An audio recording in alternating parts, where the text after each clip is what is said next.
is Notsam Wrestling. Introducing your host from New York, here is Sam Roberts.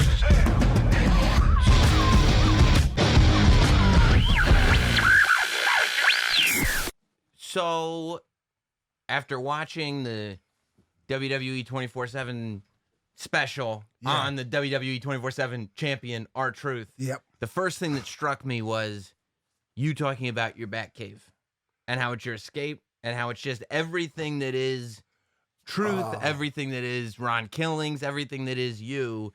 It's in a confined space. And I said, I got to show this guy that he's not alone. Man, and how sweet it is that you just showed me right now. It's happening. This is it. I'm in your Batcave, dog. That's what I mean. I'm sitting there, I'm watching you, and I'm going, you are a guy who your passion is creating music. Man. You don't want to have to leave the house. You built your space, so anytime there's a creative idea, anytime you're just like, I wish I was in the studio right now, you go upstairs. 2 years ago, we moved into a house from an apartment. Okay. And I said to my wife, I said, we can go wherever you want.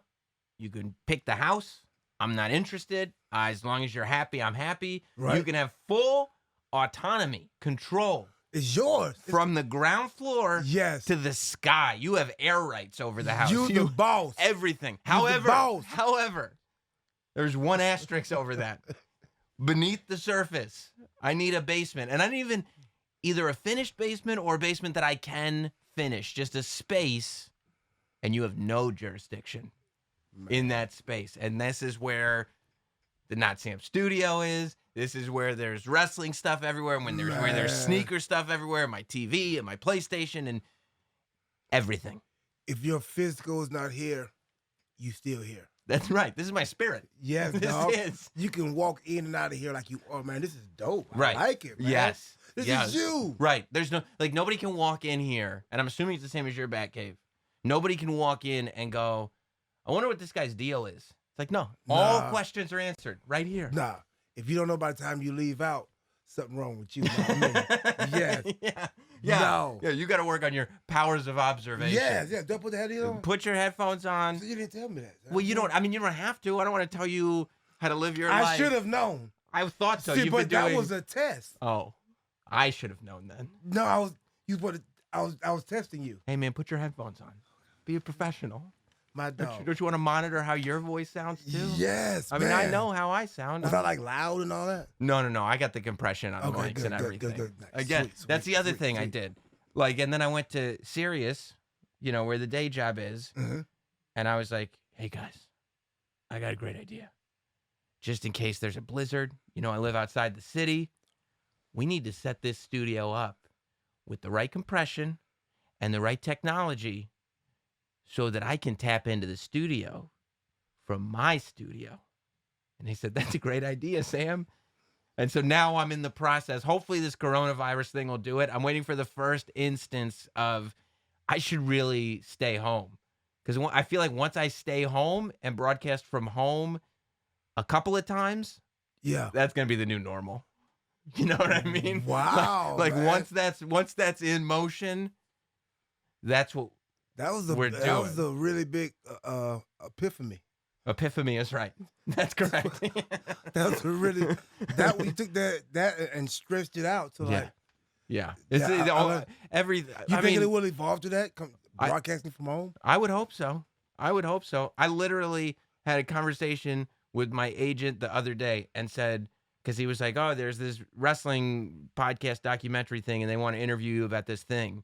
And I was like, look, as my agent, if you can get to the place where I can make my living going downstairs, talking about wrestling for somebody's podcast and making my living that way, we'll be done here. Okay, we'll be finished. I'm with you on that, but that's a little bit lazy, Sam. That's lazy as hell, man. That's the other thing I'm watching. You got to get out the house sometime, man. At some point. You're like, I just want to go downstairs. Yeah.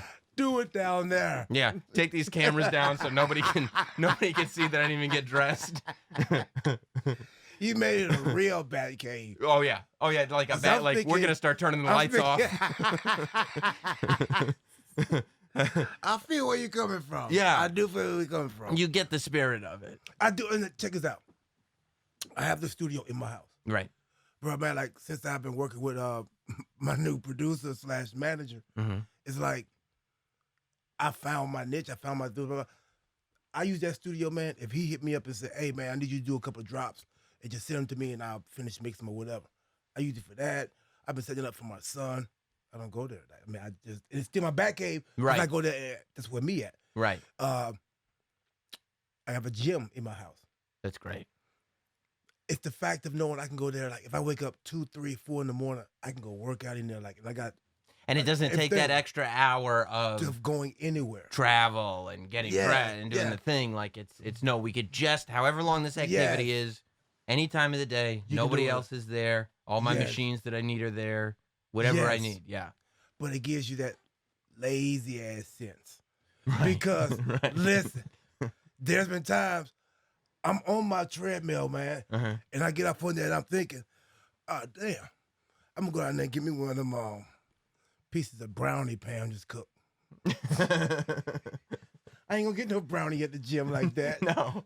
I'm not gonna be thinking about no bowl of cereal, right? Or no macaroni and cheese. I'm not gonna be thinking about none of that while I'm at the gym. You're sitting there. If you're at the gym, you're like, you know what? I just drove all the way to the gym. I did all this hard work. Let me go out and get a wrap. Let me go out and get something that's light on the carbs. Not. Oh, Sam, you smelling that mat? You smelling the steam room, the sauna? your mind is not even on that. It's the relaxation of being the lazy ass. Yeah. You don't want to leave the house. Yeah. You know what I'm saying? Like, no, it's dangerous. Yeah.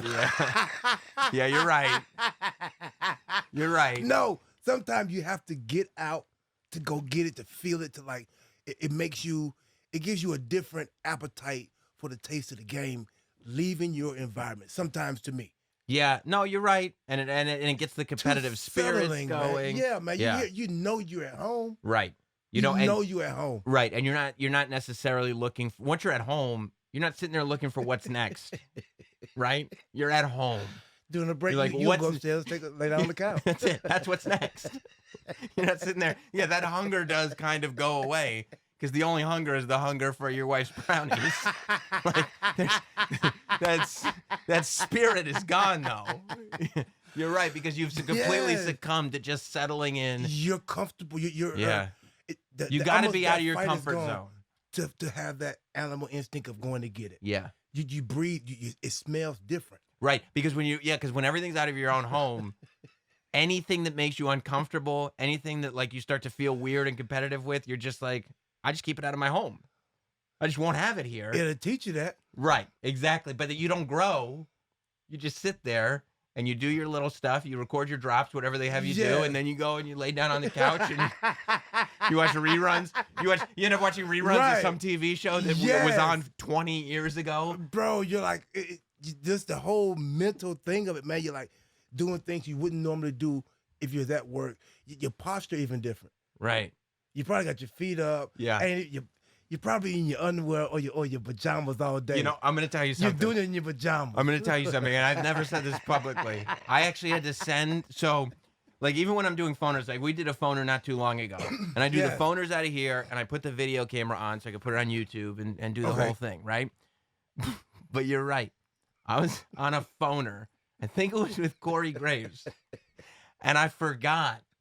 I was so comfortable in my own home. Yeah. I'm talking about wrestling, which that's, I've been watching it forever. So everything is comfortable.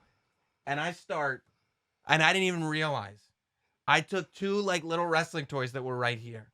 And I just start going, yeah. And I go, oh my God, like the thing ended. And I was like, I can't put that video out like that. No. It's ridiculous. You stepped outside of you. I did. And you got too comfortable. Yeah, I got too comfortable. It's one thing to be authentic, but you can't truly just tear everything away and just be yourself. There's got to be some kind of public image. Man, with public image comes public experience to me. Mm-hmm. You know what I'm saying? It's a competitive world. It's a competitive environment. It's a competitive industry. Yes. Anything you're doing, achieving, trying to go to, dreams are competitive. You know what I'm saying? Competitive is a word for a reason. Yeah. So like sometimes you got to leave that comfort zone and go compete, man. You know what I'm saying? Especially a guy like you who's been entertaining as long as you've been entertaining. Like, Man. if you said today's the day I hang up the boots, people would be like, okay, you had a career. You could rest on your laurels. You know what I mean? On my morals? Laurels. Who is she? I'm married. My wife's name is Pam. She's upstairs. Laurel's upstairs waiting. No, you could just rest on what you've already accomplished, right? There's enough there. I'm sure you've made enough money, and I'm sure you've done enough, right? The book, theoretically, if you wrote the book now, people would go like, yeah, that's a book. Not to say that you've accomplished everything you've ever wanted to accomplish, but everything that you have accomplished equates to more than a lifetime for most people. Really? So if you didn't have that competitiveness in you and you were just like, yeah, I'm done doing anything, Yeah. people would still go, what an incredible life he had. Oh, that. But at the same time, when you're alive, yeah, and people are going, what an incredible life he had, that's not the best feeling in the world. That's not the goal that you want when you're waking up in the morning. You don't want to know you're finished. Nah, I feel like you might well be like in that upper room. Yeah. You know what I'm saying? Like, yeah. It's over when you feel like that. It's I don't think it could ever be over for anybody that has that shining light. Yeah, man. It's always the way to stay in the game, man. So have you always just had this drive in you because you're a kid and you're into athletics, so obviously, and you're good at athletics, so obviously there's drive there. You know, at the same time, you come from a place where there's not a lot of mainstream successful people. Most of the people that are successful are drug dealers or whoever they are. Right. But by the way, they're successful in the hood. And you're good at that. You end up good at that at a young age. A lot of the drug dealers in the hood is where I got a lot of the game from. A lot of the game, as far as, like, the street game ain't too much more different than the hustle game, which ain't too much more different than the grind game, which ain't more different than the game of life. Right, so right. I took a lot of stuff from the streets and all of that stuff, man. Like, I wouldn't give nothing back that I had to learn. Right. All of that, man. And that grind is parts of that grind. Like you said, you know what to expect, what you want, and what you need, what you ain't gonna have. I learned so much from that game. I just took a lot from it. I was locked up one time with this Jamaican guy, and man, he was like one of the biggest. He was like one of the guys, and man, he did nothing but kick knowledge to me. The knowledge he kicked to me, I was like, at that time, dog, I'd have been in jail so much. I was like, okay, I'm ready. I was a willing vessel. I was ready to listen to anybody, and because you had no guidance, bruh. I didn't have to have guidance. I knew right from wrong. You just weren't doing right. I knew what it like. You know what it's like to be a kid, man. I was out of high school. I was in high school. It was just, I guess, fitting in. I never tried to fit in with nobody, but it was just being a part of. I didn't have to be a part of. It was just experiencing life, man, and just learning. Right. Just learning. And but this Jamaican guy, I never forget. I was the first guy, man. And it was like, bro, he was when I said he was the guy. He was like Nino Brown, the guy. But man, he was like kicking the knowledge to me. He was like, man, you're gonna get another chance to do this. You're gonna get another chance to go out here and blah blah. You know what I'm saying? For the culture, for yourself, man, and for the kids. I think I had one son at the time. He was like, you need to like do something, man. He said, what you gonna do?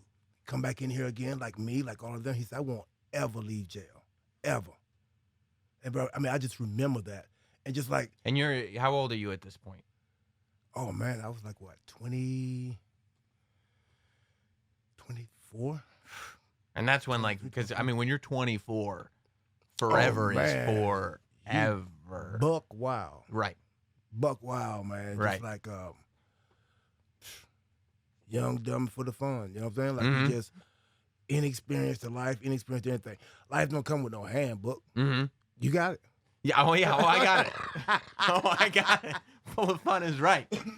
So man, it was just like learning back then, man, was like if I could go back to like what I know now back then, yeah, it wouldn't be fair, man. I would be so ahead of the game like right now. Oh my God, yeah. But everybody says that, but it's like I'm so comfortable with me, man. Like from the map sound, from being that guy in high school, meeting Tupac Shakur, Eazy-E, and all them guys because I was so in love and so involved with the music, man, to excuse me, I was so involved with the music to where I'm just like, I got to have this. I got to be the world's biggest rap star.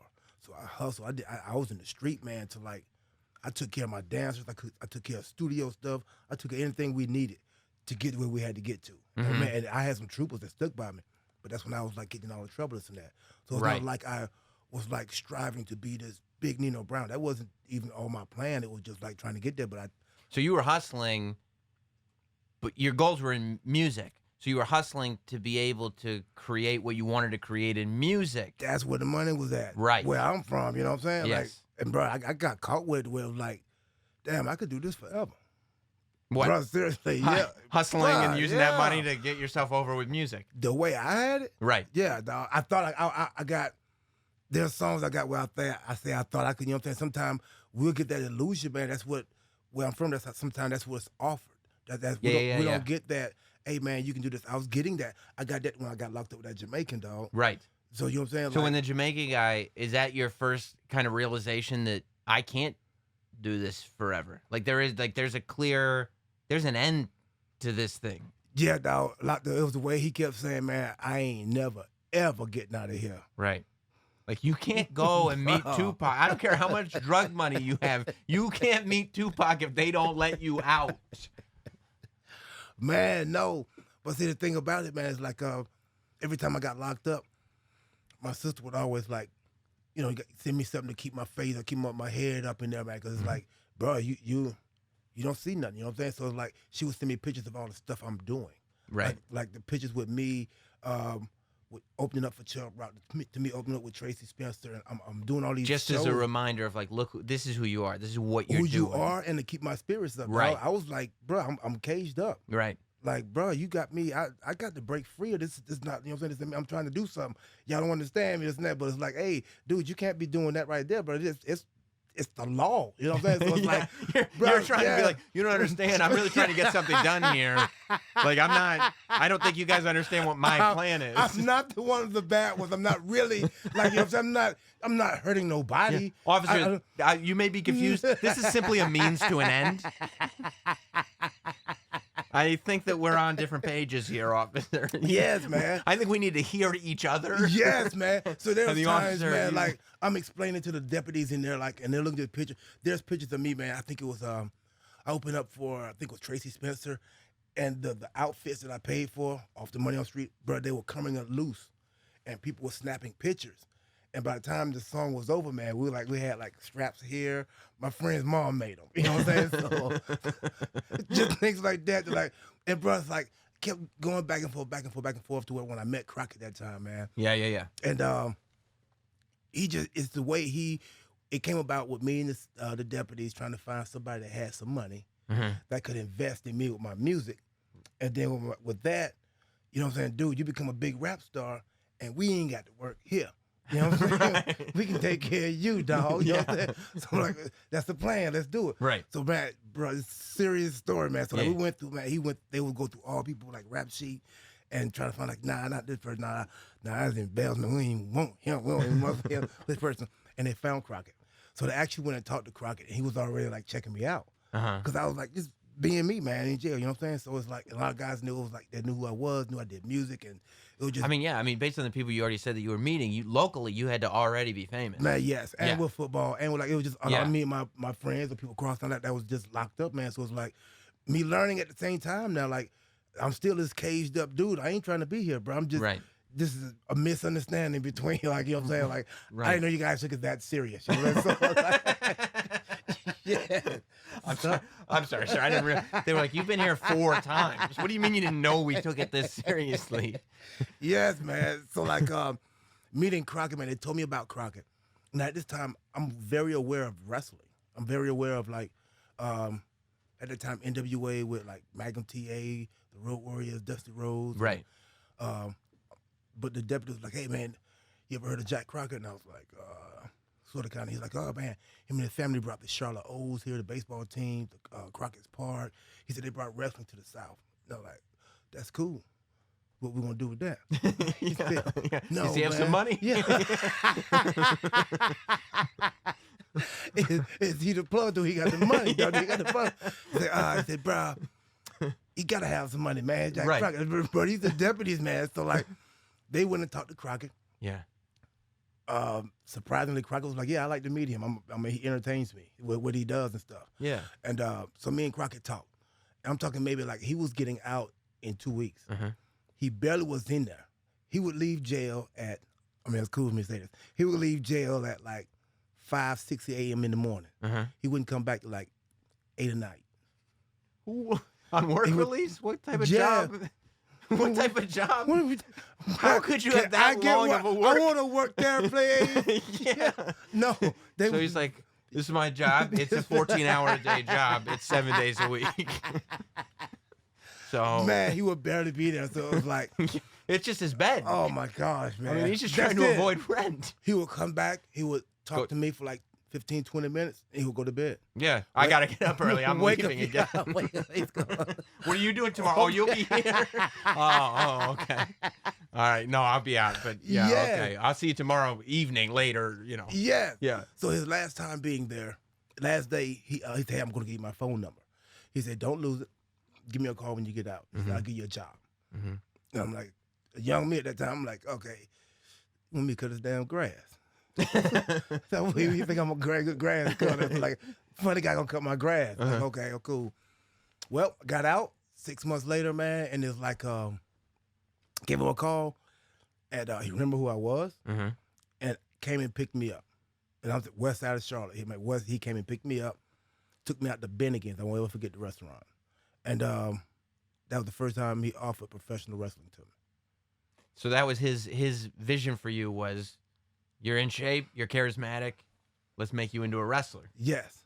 And you're sitting there like, I thought we were getting some money and we were going to rap. Like, I thought you would handle the finances. Yeah. I'll make some music. You'll get your money back, maybe. And we'll be good. Let's do this. Right. Let's do this, dog. Right. Man, and he laughed at me. Not like crying, not dying laughing. He's like, he said, kid, he said, nobody's going to give you no money. To just, he said, I met you in jail. He said, your money. He said, it's written all over you. You're light. He said, God told me to give back to you. He said, it's not money. He said, what I'm offering you, you better pay for your own studio, anything. He said, you better invest in yourself. He said, that's where your money is, in you. And I'm like, man. I said, much obliged, but no thanks. Because you were like, look, I appreciate the offer to be able to invest in myself, but I'm really looking for upfront cash. Or maybe we can invest in me later. This is more of an upfront type of, you're talking sort of paper investment. I'm liquid. I'm looking to be liquid right now. Now. Like when we leave here. Right, yeah. I've been in jail, and there hasn't been a ton of income coming in. Nothing. So, man, I actually turned him down. And so you were looking for somebody who had also talked to God, but God had told them to give this dude some money. Right, okay. Give him some money. All right, yeah. Invest your money in him. I mean, that's amazing. When you look back and you think about that, you're like, this man met me in jail, just decided to offer me an opportunity. And in my mind, I thought, well, clearly I need to turn this down. Like, that is wild. But you got to think, Sam, at that time, I'm in high school. I'm hanging out with a lot of celebrities at that time. Right. Not playing no football, no sports. I'm kind of hot in my town at that time. Sure. I just need this money. The funny thing about that, ask me how much I needed. How much money did you need? I didn't know. So you were really that was never talked about. Man. You were really looking for the investor to come to the table with a figure, because you were like, some. How much money are you looking for? Some. I'm looking to put some money in my pocket. Yes, man. And then I'll go. I need to do something. And then I'll use that money to go get more.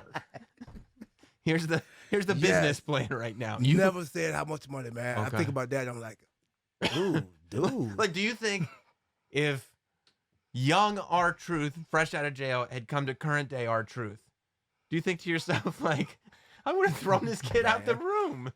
I get it now. I get it now. You get people. Man, I got this CD you got to hear, and I'm the hottest. Yeah. I'm the hottest thing, dog. I mean, bruh, you ain't fire. Yeah. Fire, dog.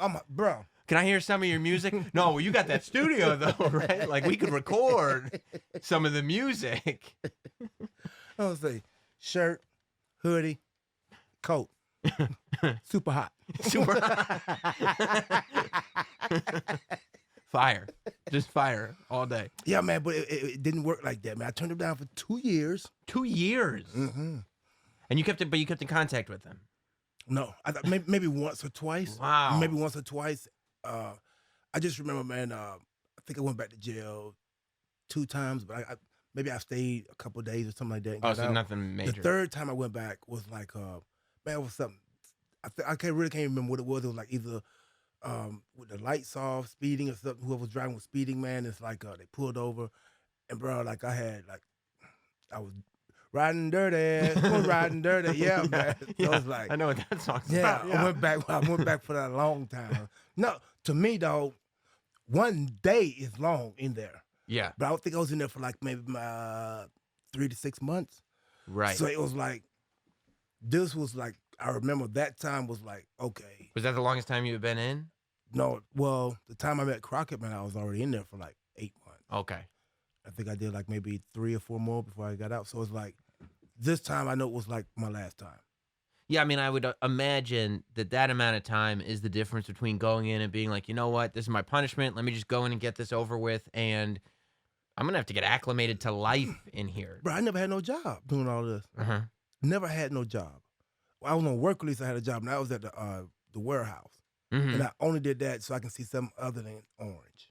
Right. Bro, it was driving me crazy. Right. So called him 2 years later. He came and picked me up.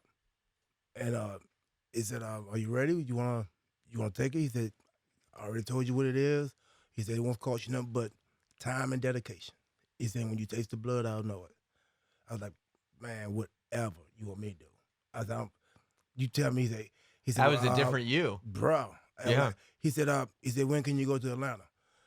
I said, I'm ready now. He said, we're flying out in the morning. Wow. Boom. Wow. Boom, that quick. And then it was just, what's amazing is it was just nonstop after that. So you go into training, obviously. No, he took me to that WCW show, man. And that was the first time I ever went to a live wrestling show. And now what year is it when you go to that WCW show? Ooh-wee. Like the first time you guys are talking, you're kind of aware, you know, the Road Warriors, Magnum TA, those guys. But This was when Harlem Heat was okay. real hot. Booker and Stevie was real Probably hot. like 94, 93, 94? 95. 95? 96, Yeah, something like that. Yeah. So, man, I went to the show, and Crockett was beside me because at this time he switched from being senior cameraman to like just arranging stuff on the floor. Mm-hmm. And he was sitting beside me, and he was like, Flair music hit. When the music hit, man, he was like, see that? See Flair? And dog, I'm trying to like watch the show, and people just went crazy before he even came out to the curtains. And I'm like, holy shit. You know what I'm saying? Yeah, like, yeah, what? yeah. And then when he came out, man, Crockett says, that could be you. Remember how you was dancing in jail? Remember how you was doing all those moves? He said, see, you would rap, that rap you was rapping, you would rap it all the way down, and you get in the ring, and you would start fighting, then you can hit those dance moves. He said, you build you a character. And man, after that, dog, I was just ready. That's it. You saw it. I saw it. And you were like, here, this is I'm This is for me. Do this. Yeah. Yeah. Bro, I was getting paid. When I went to, he took me to the first place to show them, they would teach me how to build a ring. Uh-huh. I got tired of that kind of quick, but I loved it, man. I respect it. And I even did it. And there was times I remember doing it, man, like carrying them beams, Yeah, yeah, yeah. carrying them 2x8s, man. Like, there Yeah. was times I was like, dude, bro, I'm glad this stuff different than what I'm used to, man. I'd be tired of this by now. I wasn't going back. Right. Yeah, now you had a whole different perspective. Man, he was paying us in hot dogs. That's In why hot I don't even eat hot dogs now. due to some of those times and being broke. Right. I don't eat hot dogs now. I don't care if it's beef dogs. Anything that's shaped like that to go in the bun, I ain't eating it. Nothing. Nothing, man. Nothing. Oh, no, You won't man. even eat breakfast sausages. No. No. Nothing. Nothing like that. Because that is for people who aren't making money that are getting paid in hot dogs in your mind. No. I mean, in your experience. It takes me back, man. Yeah, that's what like even when I had money, like you go to the what is it, 7-Eleven or the store, and you know that hot dog smell. Yeah. With the chili. Yeah. You know. And it's sitting there on the thing with the just rolling it to make sure it gets that even man, cook all the way through. I was the guy that would like eat 6, 7 of them, man. Like because there's a. And it was good. And it was good. It was good. Yeah, that was just what I liked amazing. at the time.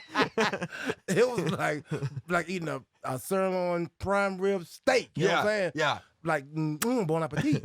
But you didn't have moments when, I mean, I guess, jail will do that to you. But you didn't have moments when you were putting together rings, when you were getting paid in hot dogs, where you were like, man, like, I was making money when I was hustling. I was famous in my area. I want to go back to that. Because there's no promise here with wrestling. Yes, always had that. The brain is a recorder, man. I always had that and knew that. Yeah. But I had already accepted the fact that I wasn't going that route. It's done. Bro, I was done. So you're able to just click off on stuff like that. Like once you're done, it's a button. It's done. It's done. Right. Yeah, it's a button. Right. There's no dimmer on truth. Nah, dog. It's a switch. It's a switch, man. Yeah. And I've through the experiences and time and lessons learned and just now that I know who Ron Killing's truth is, I know how to be me. I know that saddle, I can ride it. Yeah. It's a switch. So you got to WWE pretty quickly after you started wrestling, right? Yeah, 4 years, man. You were going for 4 years before WWE. It went by quick though to me. Right. From him taking me in there because it's like, and in the documentary you hear me refer to him as the ram in the bush. Mm-hmm. Through every pretty much adversity I done went through. I hate to leave him out, the Jamaican guy. He was a ram in the bush. Mm-hmm. That was the universe, God talking to me then, mm-hmm. giving me, you know what I'm saying? But and mm-hmm. I'm listening to this then. I'm like I told you, man, it's like you guys don't understand. I'm not doing it for this. It's not what I really want to do with it. Right. It's misunderstanding here. But that ram in the bush is always for like, man, get yourself together. You know what I'm saying? Like, you guys, we're not equals here. Like they set the rules, you follow the rules. That's it. This is what you're supposed to do, right? Yeah, you're not special. Yeah. But man, it was just like I knew I wasn't going back to that, man. So when you got to WWE and wrestling started to kind of take off, and you were like, "This is what I do now. This is who I am. I'm K Crush. I'm K Quick." Was there a part of you that was like, I'm really not trying to give up on my music dreams, or was it enough that the music was intertwined in that wrestling character, so you felt like, yes, yeah, it was enough then. It was enough then. Even then, there's songs that I did during that time. Mm-hmm. Actually, one song, "Right Time." Mm-hmm. I went one day we was at work and went in Vince's office, and I would go in there with my little boombox, and I would home like, "Hey, what you doing, boss?" And he'd be like, "Oh, nothing. What do you got?" This is on your first stint.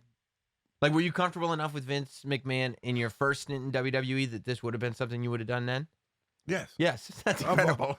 I've always from the time Vince flew me up to meet him, he told me he liked him. I was like walking around looking for. First of all, people. I don't know if people know this, right?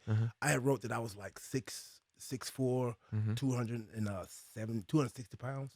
So like that had circulated around to when they saw me. It's like they're gonna see You're not you. 6'4", and you're not 260. I said, damn. I said, bruh. I said, those pencils, man. I said, I don't know who put that down there. I said, I'm not Vince. You can see that. That's my favorite. I love when people have that strategy of when they're caught. Like when you get caught and you act like you're on the side of the person who caught you. Definitely. Then you're like, yeah, right? Like, you're right. You're not 6'4", you're not 6'5". I know. Bro, I don't even know what. Who? You are on your job. You're on your job, man. All right, let's keep it So moving. how your day been going? Yeah. Bro. And he was like, I like you because you're so natural. You're you. Mm-hmm. He said you just don't you're you. You don't give a damn. You're just you. Yeah. He said, I don't even think you can help it. And so it's just like, that's just because you weren't doing that on purpose, right? You didn't go in there and say like, you know what? I'm just gonna be me, and I'm gonna try really hard. No, man. You just are you. Vince is intimidating. He's an intimidating guy, but it's like I've always moved on feel since I've like been introduced to who I am. Like even from the time like once Crockett, once the whole thing, blah blah blah, and I'm there. I've been suited up, man, and I've been like moving on feel on everything, and I just I can feel energy. Yeah, and I mean, I guess too, most people, the one thing that helps about where you came from is you know that you can't go back, right? So I would imagine that you're always on this other level of like, no, this is gonna work. But yes, I don't even think about going back. Yes, so I'm just, it's almost like the faith of that. Like I just know. Yes. I just know. Yes. I already knew Vince was gonna like me. I just, man, so like all the way down to like, man, like I see Vince when he's like in his sweats, man, his jeans and stuff, man. We chilling, we cool, man. It's like you just got to have that much faith, confidence, and just the world is like that.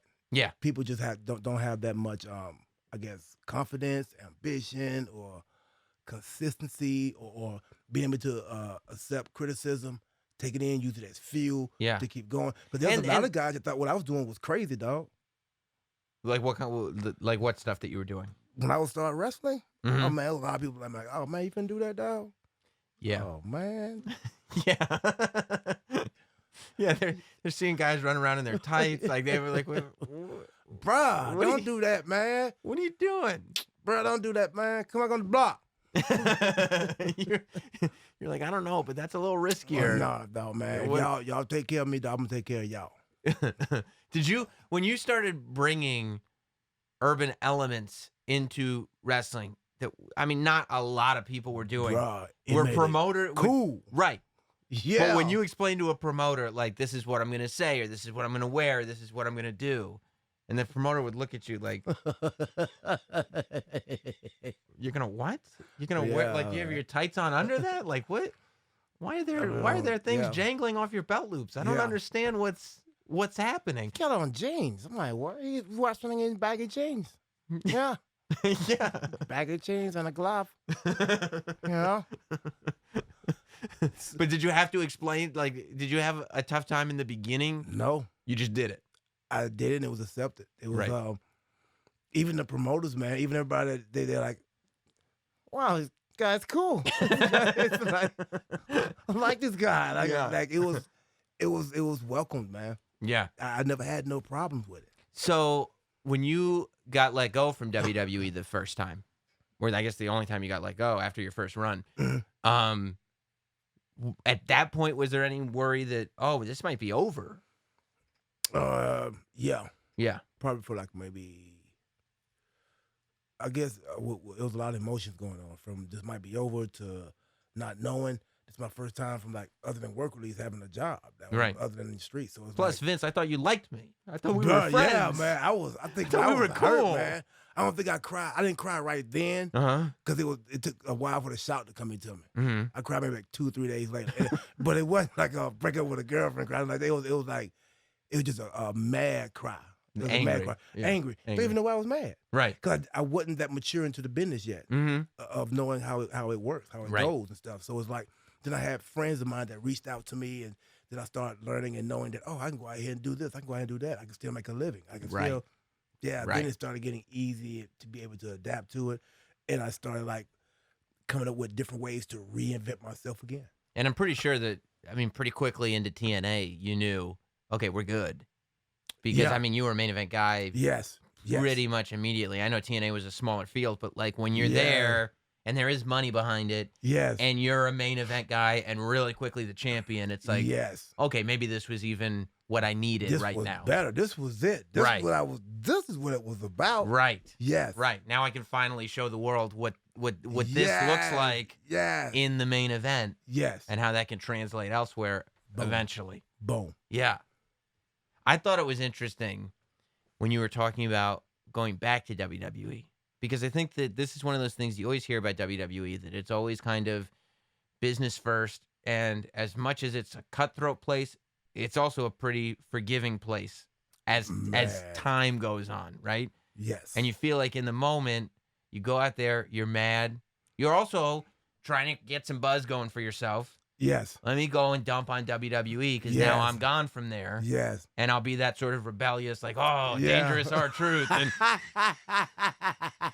And then you're going like, okay, well, that's over now. Yes. I think I burned that bridge. Man, I thought I burnt that bridge. And you then realize that you can't, these bridges are fireproof, man. Yeah, man. One thing about Vince, man, WWE, they give you that, they let you go mature. Yes. And it's one of the most forgiving place, man. Like, you see people that you probably thought or heard wouldn't ever have a chance of coming back. Bro, they know you make mistakes. Mm-hmm. They know you sometimes have to mature. Some take longer, some, you know what I'm saying? So it's like, bro, I was so surprised of that, to know that, yeah. Especially, and this always shocked me, that they didn't bring you back as K-Quick. They let you keep the truth part of your name that you had branded outside of their company. Yeah, that was cool. Like when you came back as Truth, that had to shock you. Whammied me. Yeah. Whammied me, man. And it was, man, I was fortunate for him to do that. That was wild. Yeah. It really is amazing, too. And it says so much about how the WWE presents things. Yes. That they let that happen. And that now, Truth just feels like what you've always been in WWE. It's the same thing with like an AJ Styles. I feel like when you get there, if you kind of give yourself over to becoming like, no, I'm going to put 100% into being not a wrestler, a WWE superstar. Yes. All of a sudden, people see AJ Styles, who was the #1 name of that guy probably will never be in WWE. He's accomplished everything outside. Right? You don't even think about anything besides WWE when you see that guy. Yes. Man, they take you to that plateau you need to be at. Yeah. So is that when you start thinking like, okay, I got to keep recording music, right? Because you're coming back, you're going to be a solo act. You're going to come back with new music, obviously. That's when What's Up comes out and everything. Mm-hmm. Like, or were you recording music the entire time? I was still recording music the entire time. Mm-hmm. When I came back, I think I had just released something. I was about to release something. Mm-hmm. But I was still recording music. This is me producing it now. Mm-hmm. So I was still recording at that time and trying to do projects. And with the knowledge I had and the surrounding of friends that I kept, it just wasn't popping off right. It just was not popping off right. I still had my small fan base, but as far as knowing how to like market it and do all the PR work, the layout, and just get it out there and just get it going to campaign the right way. Right. I just didn't have the knowledge or the resource or the people to do that. You just figured, I'll put this music out. People hear how hot it is. Boom. And it'll be the biggest thing ever. Yes. I'm the baddest. Yes. Right. Yes. Right. And you didn't realize there's a reason people have these teams. Man, there's a reason. There's a whole reason to the season. You got to get the word out. Yes. And I couldn't do it by myself. Yeah. It wasn't time. Right. It wasn't time. Hey, what was the footage that was on the 24 special of you and Vince and you're in a room full of the roster and you're kind of like just up on a table being yourself, making people laugh, doing the whole thing. What was that? I think Vince was having a meeting, and he asked me to come there and say something, and I just went into a whole spiel of dancing, and I don't even know if I said what he wanted me to talk about. Yeah, but he joined in with me. Yeah. And I think it was some speech I gave, man, but I decided to get on the table and do it. Yeah. Just to show people how I can do things and just get away with it or take their mind off something that could be considered odd. Right. That's odd. That's odd he's doing That's that. odd. Yeah, so it was just one of those moments caught on tape. How do you act to people that you don't like? Like, you know what I mean? I mean, it's just, it's true that I've never met anybody with, not only have I never met anybody with a bad thing to say about you, but it's one of those things where I find, there are other guys that have their side projects and people will kind of snicker about them because they don't like them. Right. But if you bring up truth, they'll go like, yeah, but truth is good. You know what I mean? Like it flips. And that's when you know it's like, it's not just, oh yeah, they laugh when I'm around. They like really like this guy, respect this guy, want the best for this guy. Right. When you don't like, and I think a lot of that is because you're good to people. You know what I mean? You're fun to be around. Right. And you're good to everybody. You treat people well. Like it is what it is. We all meet people that we don't like though. Right. How do you treat a person that you don't like? They would never know it. That's what I thought. That's what I thought. You just be totally nice to them. You never know. They will never know it. They will never know. That's something just for you. That's dangerous. Yeah. That's kind of what I figured. It took years of learning how to do it, man, and just like almost being able to take a shot without even reacting to it. Right. Yeah. But you'll know. Now, will you have like an inner circle of people that you might vent frustrations about this person to? Yes, but I wouldn't vent it. They'll be like, I wonder if you don't like him. Sometime I would. Right. Most time I vent to myself about it. You just keep it to yourself. Yes. And I think, do you find that like that's probably a better way to do it anyway? Because generally speaking, if you don't like somebody, it's because there's something wrong with them. You know what I mean? They're just not a good person. And those people get weeded out anyway. Anyway, it's not worth it. Right. It's not even worth them knowing you don't like them. Right. What's the big deal? Right. That's called the art of the baby face and no sell. Yes. And they probably don't like you. And you probably don't like them, and they don't like you either. Right. So what are you gonna change them? It's mutual. Right.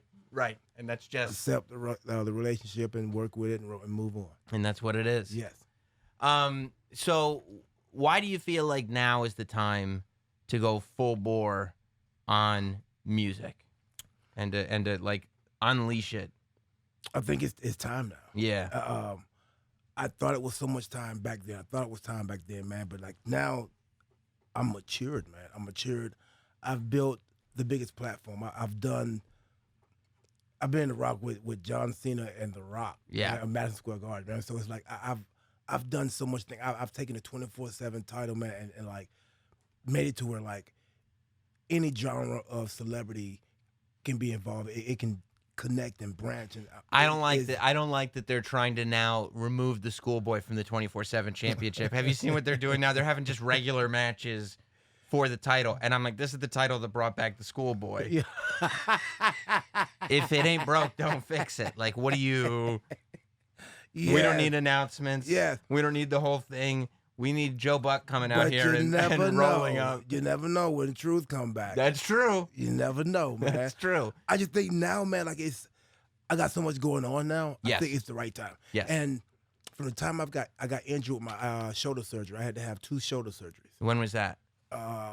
Maybe 2 years ago, 2.5 years ago. I met a guy named J Trax, and I met him almost out of accident, but it wasn't an accident. Me and his cousin Yahweh was doing a song together. Mm-hmm. We ended up in Atlanta doing a song together, and Yahweh was like, "Hey man, you should work with my uncle, man, my cousin J Trax, man. You know he's good. I was like, "Why you ain't working with him?" He said, "Man, we work, man, but I'm here and there, man. It's hard to keep up with me. He's Yahweh." Mm-hmm. So like, me and Trax talked for a little bit, man, and we actually finished the studio session around 11 that night, and we talked from 11:15 to maybe like 5-6 a.m. that morning. Wow. And like when I told you I move on energy, vibe, this and that, our energy was just vibing. It was coming from almost the same place. It was like me talking to a mirror or me venting to a mirror, just like, and we stayed in contact since then. Mm-hmm. And I think maybe like he recorded 2 songs with me. Mm-hmm. And once he recorded those 2 songs with me, we had one long talk, man, in Atlanta. And he was like, "Dude," I said, "Man, why don't you manage me?" He's like, "Man, I ain't never managed nobody. I'm not a manager." He said, "I'm a producer, man. I can do that." I said, "Dude, you know what to do with me." I said, "You just took my music, my blah, blah, blah, you can do that." And from where he come from, like, to me, one of the he's an artist. Mm-hmm. He's a real music artist, like a Prince. Like he can play, he can sing, but he transformed me from what I was trying to do, what I was born to do and just had in me, and he's made it into something that's quality and just in with its time. Right. It's one thing to just be the raw ingredients. Yes. It's another thing to go like, this is where it fits into culture today. Man, not only that, Sam, yeah, it fits in this culture right now because I'm in this culture. Yeah. I'm going to put the sauce on it. I'm going to put the ingredients. I'm going to, and like, bro, the music I got now, and from the time I met him and he said those words, we got like 30 songs done. Wow. I was driving after PT, I would drive to Atlanta, we would record some songs. He said, I want to get as much of a catalog I can get. So when we ready to do something, when you ready to do some music, we got it. Yeah. And by the time I finished, man, and things were just progressing with me, going up, we was like, dude, let's start doing this music. Let's start doing it right now. And Set It Off was pretty much, it came about to where Set It Off is not even the hottest track on there. Really? It's not, and we did over 1 million views in less than 24 hours on World Star Hip Hop, the homepage. Shout out to World Star. Yeah. That was love. Yeah. And that's me coming from being the athlete, the you know what I'm saying, the stereotypical athlete does music, the Right. wrestler, but people forget that I was doing music before wrestling. Yeah, and the only reason that the character stood out as much as it did is because you brought your music into it. Yes, man. Yeah. So it just with all that involved, man, we figured Set It Off would be the first thing to like announce, get ready for what's about to happen. Right. We setting it off. And the next song is pretty much, we got this slogan to where it's like, we made enough of an impact to where they see us, to where they see it. Second song, I think they're waiting to say, okay, is he gonna be a one-hit wonder? Is he gonna come back? You know what I'm saying? Like, what do you actually have? Yes. Yeah. Well, they're gonna believe then. And once they believe, third single, they're gonna commit. I love that, and I love that like it's all in the can, so you can place these moves out. Yes. You know, way in advance. Yes. Because you know what's coming. We're gonna do a single every 4 to 6 weeks. Wow. For the next year. I want to just flood the market. I love it. Yes. I love it. And that's the way to do it, too. You don't need to drop like a 17-track album. No, why? Just keep putting out singles. Why do that, man? The video's already done. I got a lot of surprises. I got a rock song on there. I got a country song on. I mean, oh boy, I got every genre of music you want to think of. And that's the thing about hip hop too, is that I mean, even with country now, after last summer, put a country song on there. Man, I'm telling you, which one's gonna pop off? You know what I mean? Like, put a country song on there. I'm telling you, I got a lot of good quality music. A lot of good, yes. That's awesome. I was thinking about you, right? Because I was watching Super Showdown. And I was like, man, Truth figured out how to do this. He figured out how to have his matches last 10 seconds. You could do it in an airplane seat. That's why people are like, how does he stay in good shape? Because he didn't have to do anything. Bro, man. No bumps, no nothing. You exposed it now. Nothing. Exposed me. I mean, just be entertaining. And then they come to you and they go, hey, we want you lasting the entire gauntlet match. Are you going like, what? I said, what you mean the entire gauntlet match? They said 30 minutes. Yeah, what? I said, dog, I'm for real. I said, I've been running around these arenas, man, and doing this stuff. Y'all want me to go 30 minutes in there? He said, yeah, and you got 3 guys. You know what I'm saying? You got to go with 3 guys, 30 minutes. I'm just the messenger, Truth. I said, all right, I'm ready. Yeah, and then you did it. Like, I was sitting there watching. I'm like, okay, wait till this guy gets winded. Like, I was like, oh yeah, our Truth is gonna be the Iron Man. Okay, let me watch this. And then I'm sitting there, and AJ comes out, and I'm like, look at me rooting for our Truth, and he's still in there, and he's still doing it. He can wrestle. Yes. And then AJ comes in there. I said, dude, you should dance. He said, you don't mind if I do it? I said, bro, dance. They know me for dancing. And man, he hit the Cabbage Patch. He did every dance he could because the dancing guy is down and he can't do nothing. Right. It was such a good story told, man. It was really, really well done. That and the other segment that was recently well done, I want to know about this Brock Lesnar segment. Oh, man. Because, I mean, to put a smile on the Beast's face. Yeah, dog. So when you come out, I thought it was genius. I was like, please tell me he's gonna. And then you dropped it when you're going. He comes out and he's in the Royal Rumble. and you introduce yourself, and you say you're ready to throw out Paul Heyman. Bro, we didn't tell Brock what the promo was. Oh my God. That was Paul and Vince's whole idea, and he said they had a bet. Him and Vince, he said, I know you can make Brock laugh. He said, we want to see if you can, the whole team want to see if you can make Brock laugh. So we didn't tell him the promo or nothing. So he's in there, dog, beast Brock. He's waiting to see what I'm going to say. Now, did you know, he knew you were coming out, Yes, he knew I was coming out. but he didn't know And he why. knew I had this smart-ass promo I was finna say. Okay, yeah. So- don't you love it when you can have fun at work? That you're Yes, putting man. on, especially when this is it, you're putting on this one of the biggest shows in the history of cable television, Monday Night Raw.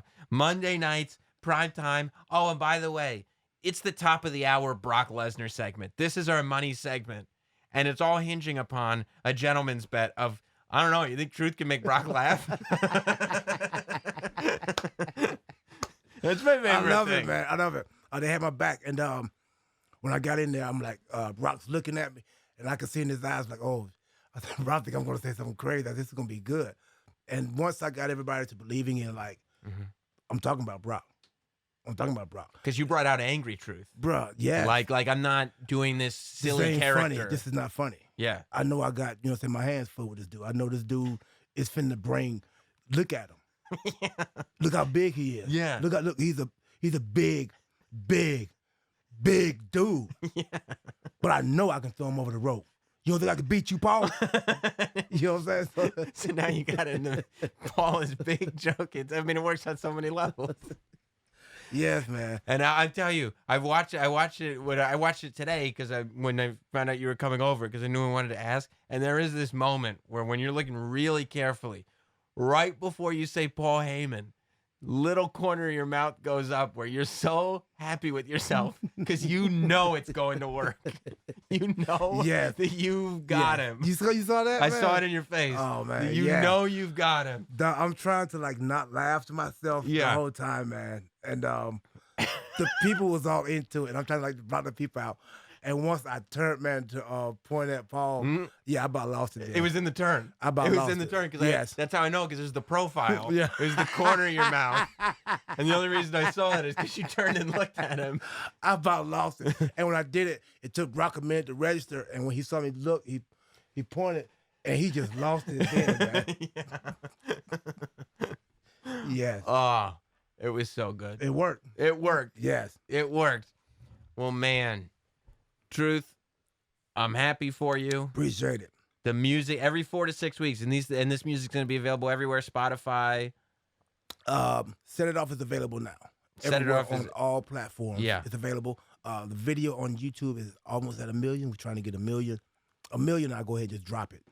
Yeah. 1 million on each video, and I'll drop the next one. Wow. yeah, Look at so that. That's so if they hadn't watched it on YouTube, go put in Ron Killings, Set It Off, Ron Killings, share it. yeah. Yeah, get to me so you can hit it. That's awesome, man. And luckily, I mean, somehow you've put yourself in a position where in this day and age of everybody being negative, I feel like people actually want you to succeed, Yes, which is a great place to be. There's not Yes. that many people. and I know that, Yeah. and I love it, and I embrace it, and I let them know I know that, and I appreciate it. That's awesome, man. Yes, I appreciate you coming out here Appreciate and you, man. talking to me about all this. yes, sir.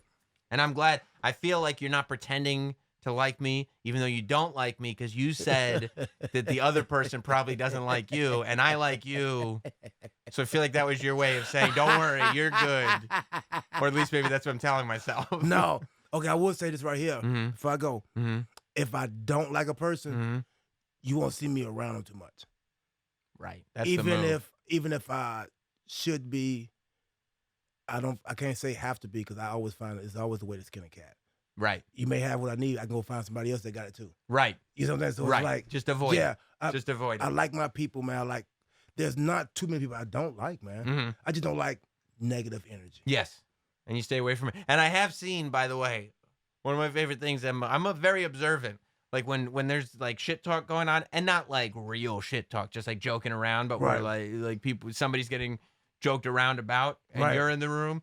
A lot of times there's just a lot of you sitting in the cut, real quiet, just Oh! Yes, yes, yes. I feel like you enjoy the show. Yes. You want to see it keep going? Yes. But I'm not trying to get involved in all this. Bro, that's y'all shit. That's y'all. But tell me more. My name Paul, that's between y'all. That's right. Yes. That's the lesson of the day. Yes. Thank you, man. Oh, thanks for having me, man. For sure. Appreciate it.